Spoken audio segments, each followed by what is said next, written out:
What's up, budget buddies? It's Kim. Welcome to Debt to None, where budgeting's made fun. And I'm as crazy as they come.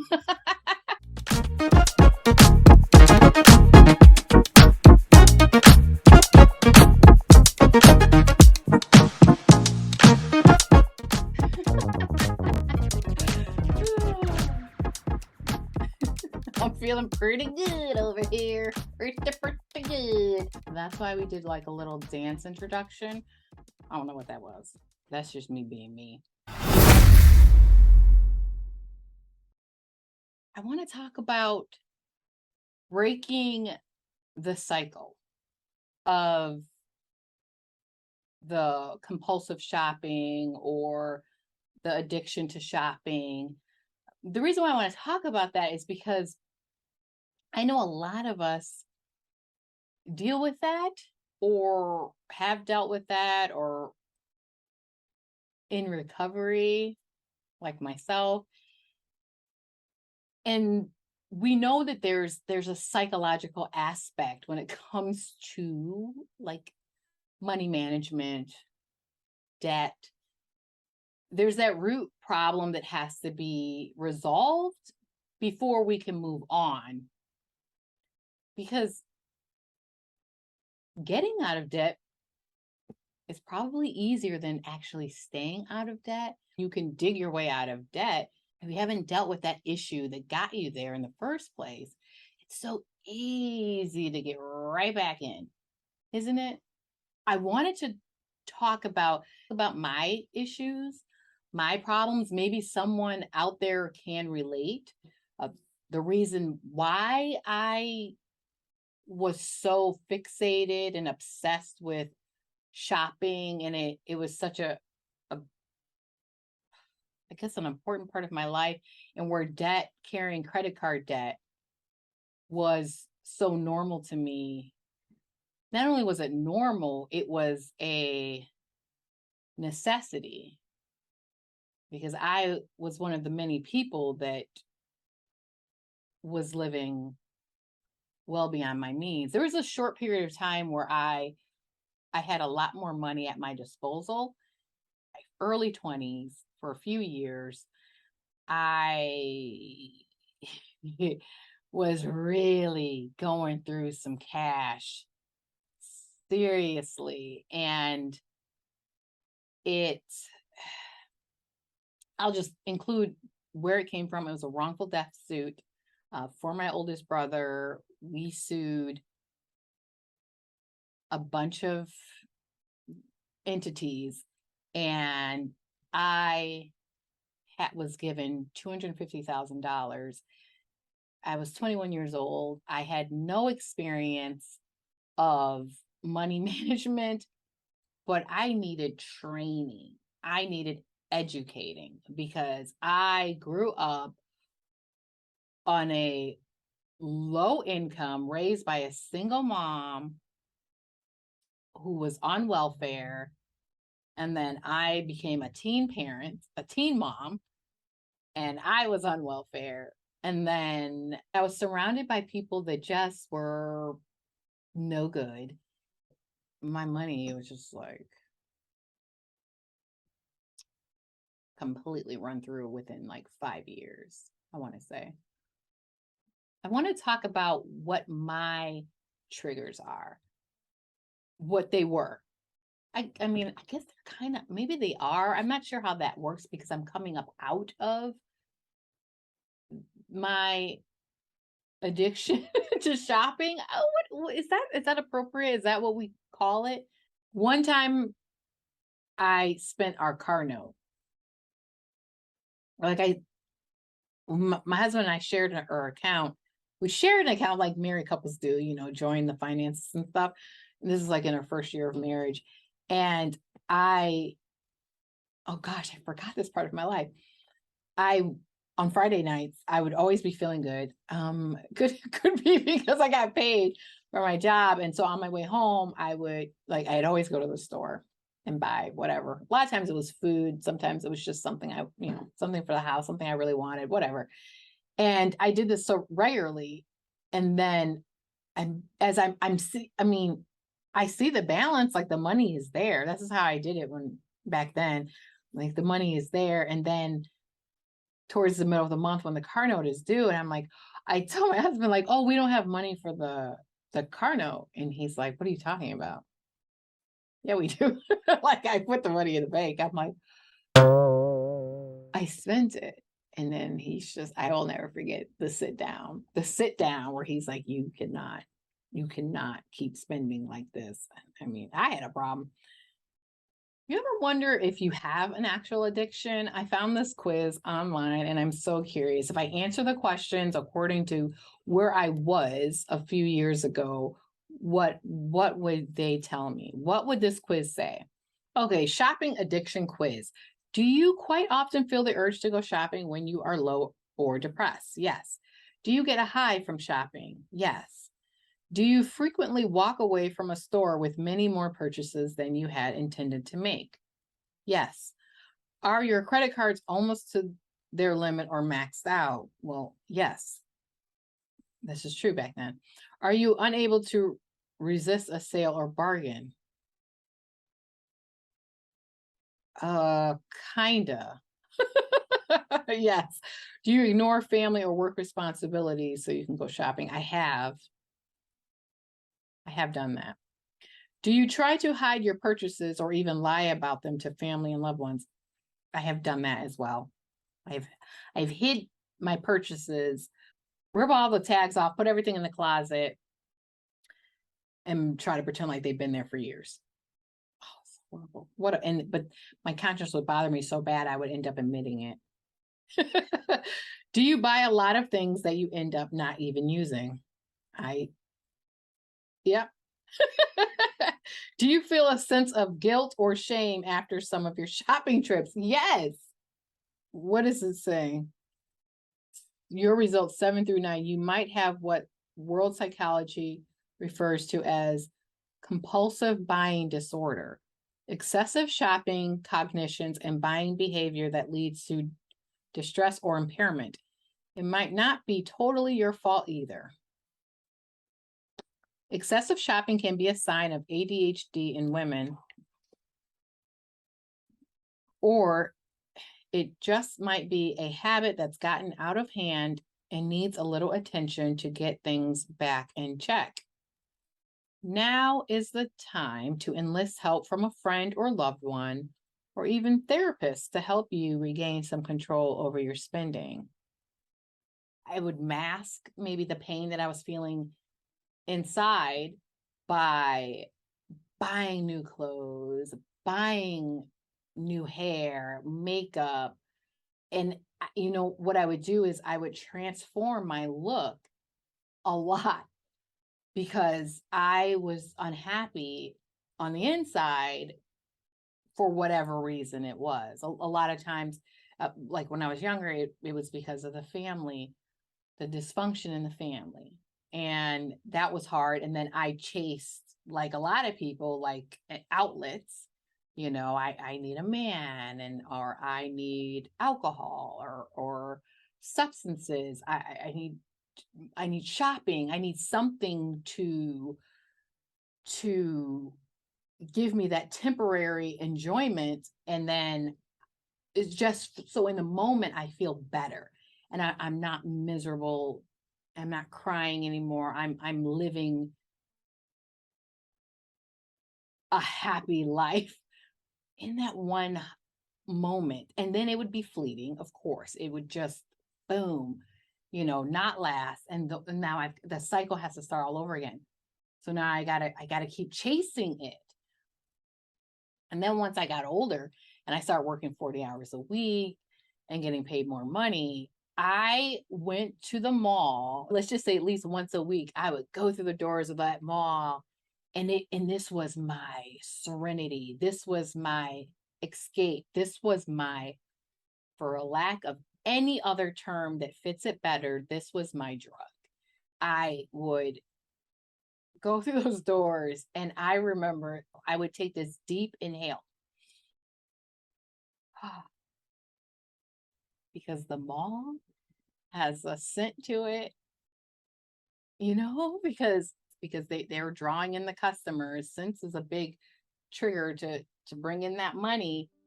And as soon as I open those doors and walk through, and I'm walking on that tile and I'm inhaling, and I would just exhale.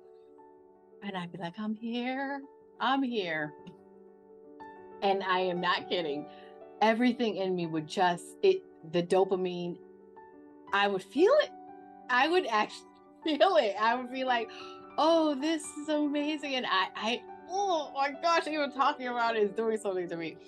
And I just glide. I felt like I was gliding. I'm gliding.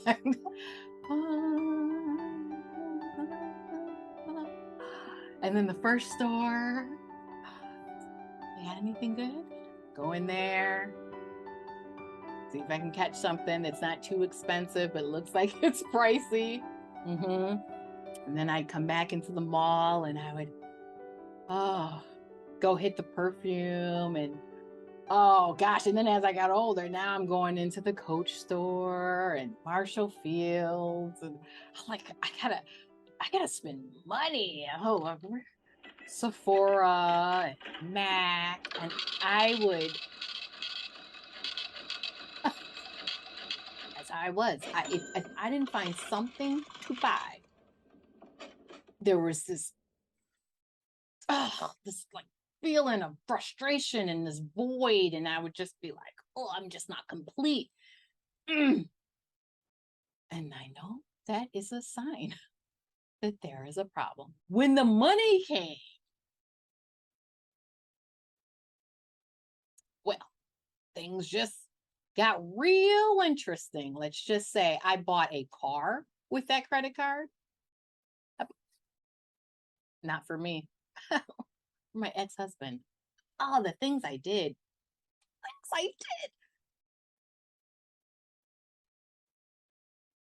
I want to say the dumb things I did for love, but I don't know what that was, to be honest with you. I don't know what that was. Next subject. I had so many like traumatic things going on internally, and it just, the only way that I felt that I could work it out, and it's super unbeneficial for me, was through shopping. I thought that was the wholesome thing to do, because once I got away from the self-destructive behavior, partying all the time, once I got away from that behavior, everything went into the shopping. You could look at a person that's stumbling down the street because they're under the influence, like they're just done, and be like, man, she messed up. Yeah, that's so visible. You're like, whoa, dude, she got a problem. But you look at the person that's carrying designer handbags and just hair on point, makeup, boom, flossing in her outfit, got a nice car, and you don't say, well, then she messed up. What she is really messed up inside. No, instead you're like, oh my gosh, she's doing so well. You're so successful. And I remember I would hear stuff like that all the time, like all the stuff. I would hear the stuff. Oh my gosh, Kim, you're doing so. Oh, you look so pretty. Oh, you're this, you're that.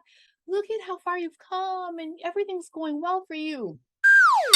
Little no, I'm messed up emotionally and everything, and I'm living a facade, because most of the stuff purchased I purchased with a credit card. So I lived a life like I was making, I'd say, about 100,000 a year. In actuality, I think I was making like 29,000. I don't even know what. I don't even know. But the reason in my mind, I'm like, oh, it doesn't matter because I got this money, kind of for like retirement. Actually, like I wasn't supposed to be dipping it, but I was like, I got this money, so it's fine. So when I would run up that American Express card, going to Florida and the Bahamas and the Gucci store, I just paid off. soon as I got the bill, it didn't matter if it was $10,000. Here you go. Oh, so bad. So I built up some really bad habits, and I got used to a certain way of living that wasn't sustainable for me, and I continued to live like that when the money was gone. Do you know what I'm saying? I had so many credit cards, and back then I canceled them, pay them off, cancel, or cancel and then pay them off, whatever it was, because all I was thinking is self-preservation. So I'm closing accounts left and right because I recognize I have no self-control. But when I had like the credit card that was multiple credit cards maxed out, and at this point in my life, because I was spending so much money, that credit limit kept getting raised. So we're up like $17,000, and I would max it out. I would go over. I remember I would go over the limit. I would forget payments, and the interest rate would go up because I was a day or two late. And so, they penalize you for that. And my interest rate kept raising and raising and raising. And it was horrible. I remember thinking that I will never pay this off because everything I'm sending is going to interest. And I'm sending $400 a month, and it's all being eaten up by interest. I'm like, this is just not going to go anywhere. I owe 17 grand. Actually doing some maneuvering, opening up another credit card, doing a balance transfer. So there was not that 20-something% interest rate on there, got the 0%. I was able to finally make headway. And that's how it went for me. But right now, with this debt-free journey, I recognize those things that plagued me growing up in my teenage years and then young adulthood. I have to attack that first and foremost if I don't want to go back to drowning in debt. Even being married to a wonderful, wonderful man now, he's watched me go through things, just problems in life, that come up. And my husband today has seen me in the past, like constantly transforming my look. And I explained to him, like, okay, babe, when you see me, like, I come home, I got a bunch of new hair, and like, I'm like, makeup just boom, boom, boom, boom, boom, full face. Oh, I'm like, something's going on, and we probably should talk about it. I had to sit down. I had to take myself to the couch, so to speak, analyze myself, talk about what my triggers are and where they came from, and go all the way back to childhood and point out the things in my life that were traumatic, that made me feel a certain kind of way, that damaged me over the years, where this is baggage that I'm lugging around in life, and then pay attention to how I coped, and just look at it all. And it was quite the picture that I put together here, and I examined it, and I'm like, okay, all right, so here are my issues. Here they all are. This is when this started. This is how I coped. Then this came, and this is how I coped. And so now I am very aware of the triggers. Now I don't go to the stores. I not without a purpose like before. Like I would just be like, I'm just gonna go and relax. No, I don't do that anymore. It's very dangerous. Very, very dangerous. If I'm depressed, if I'm angry, if I'm anxious, super anxious, whatever it is, I sit down. I don't get into the car and just start driving like I did before, because I would always end up in a store, and I would just medicate myself by just grabbing something that made me feel good in that moment. So that's something I don't do. I stay off of the internet when it comes to the online shopping. When we were all like stuck at home, sheltering in place, was online all the time shopping. I'd meet friends and they'd be like, "What do you like to do for fun?" And I'm like, "I like to shop." They were like, "No, seriously." And I was like, "What?"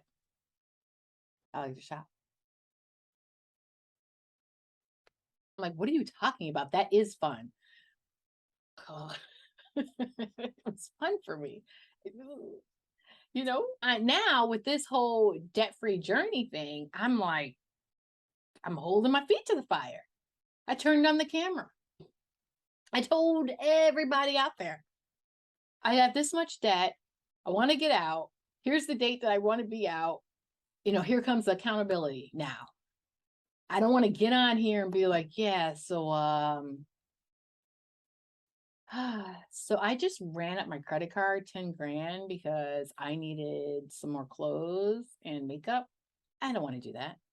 These are all the things that are helping me to like just develop better habits. And I'm constantly checking my budget. I'm always tracking. Look up my bank account, click on that. And then I pull up my budget tracking app. And then I'm just comparing the numbers. If there's been any changes on the bank account, I'll put them in my tracking app, so that the numbers are always the same.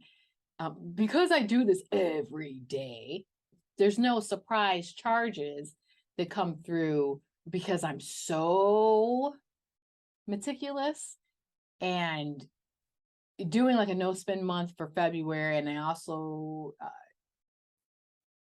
did one for December. I spent twice, I believe, in December. Still, that was really good. So there wasn't like a lot of charges coming through.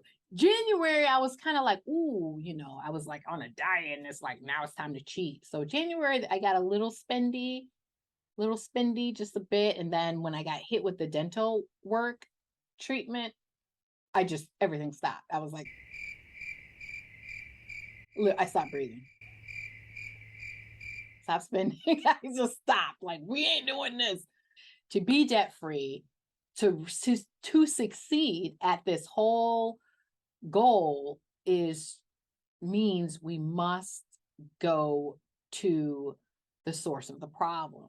If I'm constantly grabbing my credit card so I can just purchase something that just makes me feel good, well, why do I feel bad?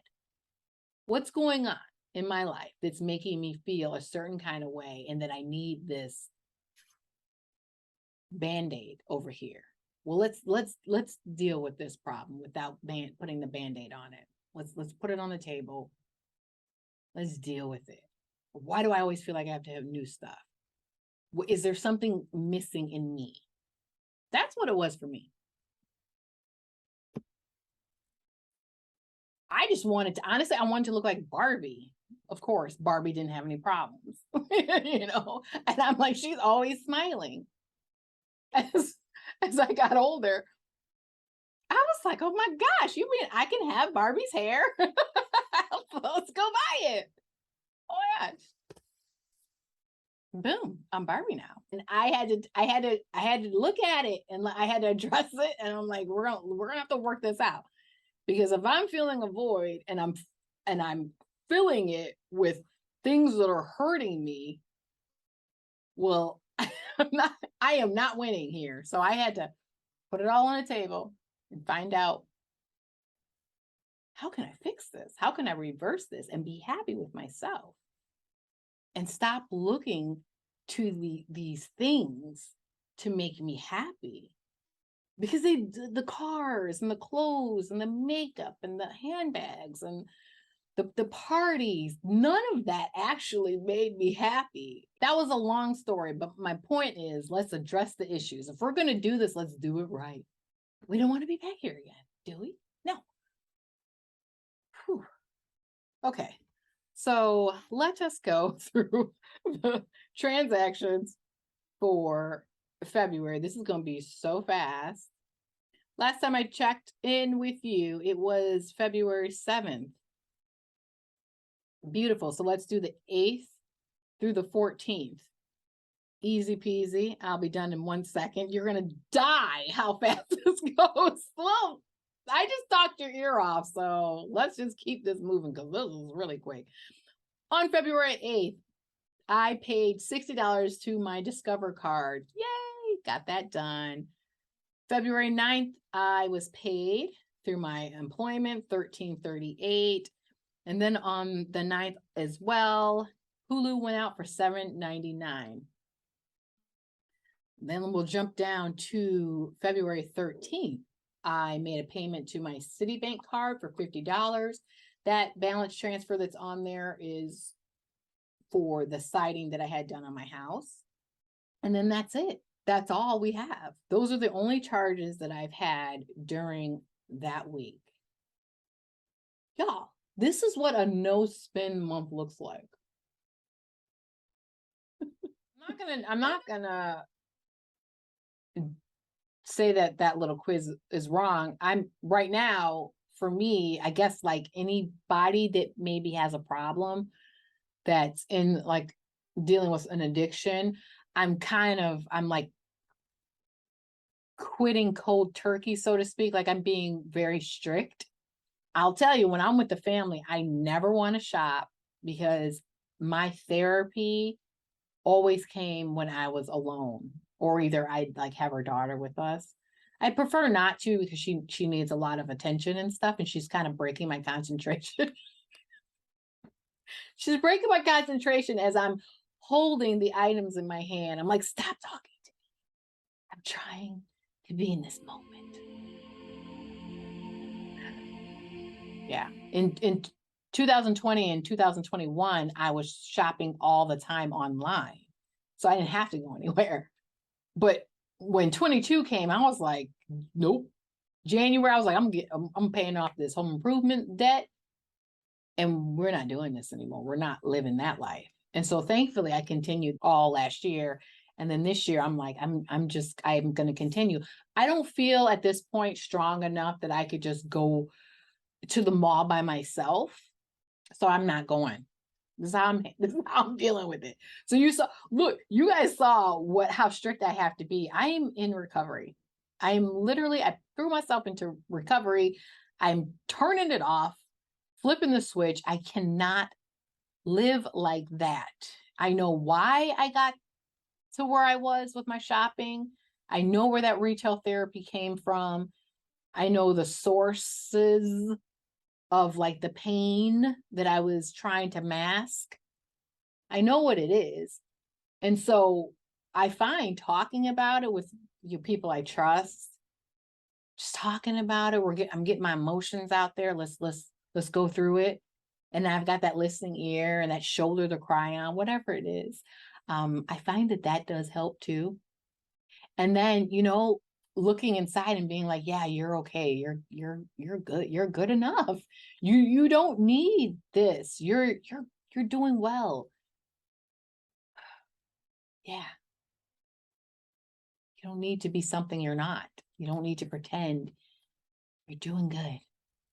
So I definitely feel healthier, but I also recognize I know what my triggers are, and I'm not even trying to allow myself to be triggered. So that's why right now I'm super strict. Being downtown Chicago, where all the money is at on the Mag Mile, the Magnificent Mile, for those of you that don't know, it's a spot in Chicago. It's a part of Chicago where it's just high spending and it's for the rich people. I'm down there for a specific reason. And it's a part of my volunteer work that I do regularly. And I tend to be drawn to the stores that I'm sitting in front of, standing in front of, walking past. I tend to want to go into them. They're all there. Or if I'm not going into the store, then I want to eat. I want to eat this food. I want to spend money on the coffee. I want to just spend money. I was so proud of myself when I went like a week or so ago. I brought my tea. I brought tea bags with me. I had snacks, I had like food, I had just what I felt like everything that I needed. And when I was itching, because at the end of the day, I'm tired, it's cold, I want a Starbucks, but I'm in this no spend month for February. I went into Starbucks with my Starbucks cup. I would buy Starbucks cups because just any old coffee holder wasn't good enough. So no, I had to spend $25 for a cup. And I was with another friend of mine, and she asked for a cup of hot water because she also had a tea bag. And she's like, I got to charge you for the cup. And then I said, does it cost something if I have my cup? And she's like, oh, no charge. So I was like, oh, hey, I kind of feel like I'm doing something. I have my Starbucks cup. She put the hot water in. I threw my little tea bag in there.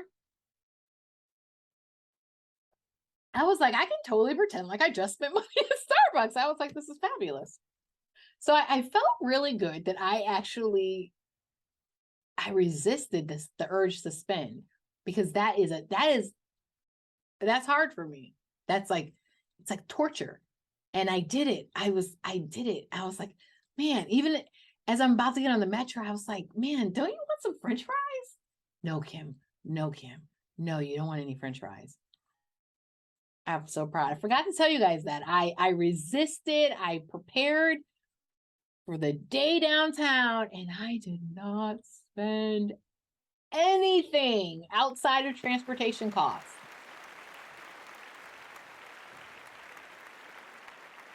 We had to bow. We had to bow. That was a big deal. That's the latest update for Kim over here at Debt to None.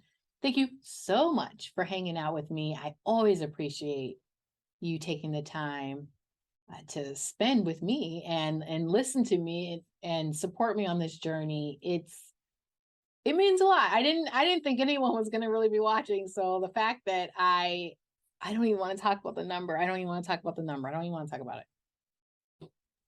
it. Thank you to the 890, thank you. The number fluctuates, so I don't want to get tied to one number and then it drops, but thank you to you that keep coming back, watching me, commenting, encouraging me. Thank you. It means a lot to me. This is so motivating to stay focused. Okay. I appreciate you. And all of you that have said that I'm helping you, I'm like, what? Are you serious? Because I literally don't think I help anybody. I promise you I don't. But you say I do, and that means the world to me. Thank you so much. Oh my gosh, thank you. I appreciate you so much. You have no idea. I want to hug you right now. I do. I really do. I'm such a hugger. If you're not subscribed, I'd love it if you would subscribe. Not only does it help out the channel, but I like hearing from you. I like interacting and supporting you guys on your journey. I'm so big about that. I love encouraging people, helping them when they are feeling down, discouraged, lifting them up, letting them know their worth. That's what I do. So I'd love to have you a part of my crew. Subscribe. No pressure though. Give me a thumbs up if you think I can actually make it the rest of this month without spending anything. You think I can? If I can do it, this will be my very first full-fledged no spend month. You think I can do it? Give me a thumbs up if you do. You guys, I will be right back at you with another video Wednesday. So I really hope that I see you next time.